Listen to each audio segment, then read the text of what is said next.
Welcome back sa Book Gaming Channel. So guys, yes, pwede na po nating laruin officially si Calls of Odin. So play to earn to gamit ang inyong mobile device. So bago nyo laruin to, okay, sa mobile device nyo or even PC, kailangan meron lang kayong Telegram application at hindi na natin papatagalin yan. So previously, nagkaroon tayo ng mga content kay Call of Odins about sa pre-registration niya. So, kung makikita nyo yung character ko, yes, nakuha ko na yung mga pre-registration yan. So, ang una nyong gagawin, click nyo lang tong upper right, okay, and then sa mail nyo. Doon sa mail nyo, guys, ayun, yung mga pre-registration reward, pwede nyo kunin niya. Pwede nyo na actually click nga tong claim all, no? So, depende yan, para makita nyo lang, yan, tignan nyo lang, click nyo lang tong claim, okay?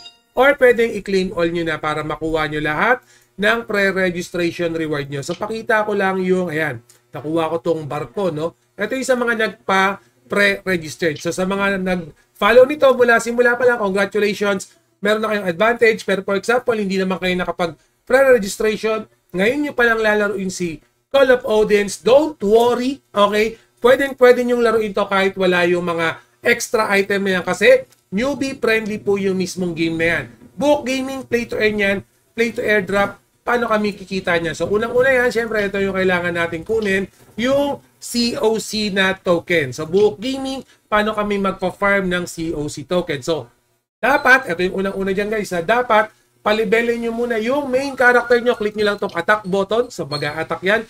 In my end, in my case, naka-automatic na siya. Hinaan ko lang yung sounds, ha? Yan. So, in my end, in my case, naka-auto-attack na yung character natin or naka-auto mode na, no? So, close lang natin yan. So, makikita nyo, kahit na medyo 30 minutes ko pa lang halos siya nilalaro, lumalabas pa lang yung mga ibang features niya. So, may nakita kayong lumabas na menu dan, lumalabas pa lang. So, hindi pa fully active, hindi pa kompleto tong features na nilalaro ko. So, in my end, sa nakausap ko sa mga kagrupo natin sa Telegram group, at least laruin nyo ng 1 hour, no, para makumpleto nyo yung features niya. Pero ito yung importante dyan, Book Gaming, paano tayo magpa-farm ng COC. Punta kayo dito sa port, nasa lower left, yung port na yan, yung barko na yan. Yes, may makikita kayo dyang oras, no? So, ibig sabihin, once na natapos na yung countdown na yan, at meron kayong barko, alright, makakapag-farm na kayo ng COC token. Saan naman makukuha yung mga barko na yan, Book Gaming? Click nyo lang tong click nyo lang yan. Sorry, hindi. Mali. Ito pala yung mga equipment nyo, no?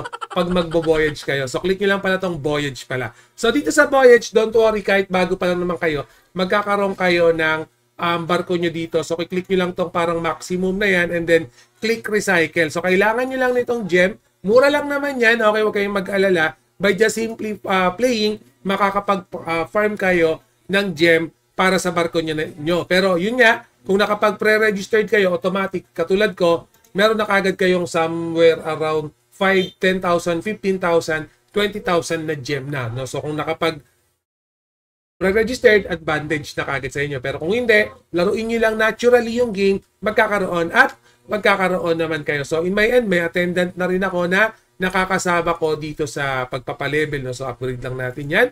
So again guys, ang main na dapat yung gawin unang-una, palibelin nyo yung character nyo, i-farm nyo tong gem na to na dito sa taas. Etong coin, kailangan din yan para ma-upgrade nyo yung character nyo. Okay, kailangan nyo i-upgrade yung character nyo. And then ito yan, ha? Yan, dito nyo gagamitin yung coins nyo para mas maging maganda yung makukuha nating equipment. So, importante talaga yung mga gold coin na yan para mas mabilis tayong upgrade, no? So, reduce time lang natin. Click confirm. Yan. So, ibig sabihin, mas magagandang item na yung malulot ko. Mas possible na mas magandang item na yung malulot ko. So, alam niyo naman, si COC, naka-tandem din to kay Crypto Bobo, na right now, play to earn na. Talagang yung mga token nun may value na. Yung mapa-farm nyo doon, pwede nyo nang i-convert sa GCash, sa USDT. Si Calls of Odins Chosen, ang kagandahan naman, bago pa lang, no? So, kung medyo nalit yan na kay Copy Bobo, pwede na tayong mag-start mag-grind sa play to earn na to. So again guys, itong mga pre-registration reward nyo, yan, no, kunin nyo lahat yan. Ang madami-dami yan. No? So pakita ko lang sa akin. Ha? Yan, may nakita akong pakpak dito eh. Nasaan na ba yun? Ito yung pakpak na nakuha natin. Nakasuot na sa akin ngayon yan. No? So kung hindi nyo naman nakuha yan, as mentioned kanina, walang problema, okay? Newbie friendly yung game guys. Wala tayong magiging concern. Bagong-bago pa lang. Big project din. Nakita naman natin yung nangyari kay Copy Bobo. Nakakapag-farm na po kami ng crypto doon. Similar here kay Calls of Odin. Makakapag-farm na rin tayo ng mga panibagong crypto. Ito lang ha, sa akin lang guys ha. May mga panibagong features pa lang oh. Ngayon pa lang lumalabas yung, as in bagong-bago ko pa lang nilalaro to. Alam ko, 3 days ago pa lang, itong mismong open beta nila. Okay, 3 days ago pa lang. So, click natin. Ito ba? Tama? Okay, wait lang. Ayan. So, lumipat na tayo ng stage.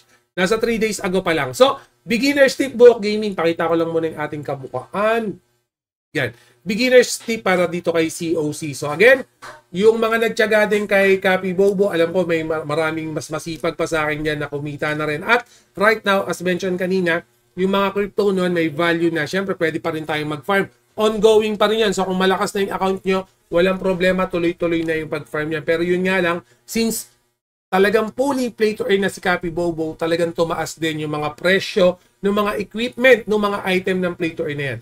Dito kay COC, hindi mo pa kailangan bilhin yung mga basic needs natin para makapag-farm ng crypto. So kung pinapanood nyo to at medyo bago pa lang kayo kay cryptocurrency, ayaw nyo munang mamuhunan, yes, ito na yung big advantage para makapag-start kayo ng crypto journey nyo, ng play to earn journey nyo. So again, free to play yan guys. Para ma-download yan, yung link nyan, ilalagay ko na lang sa description later on. Okay, paklik na lang dyan.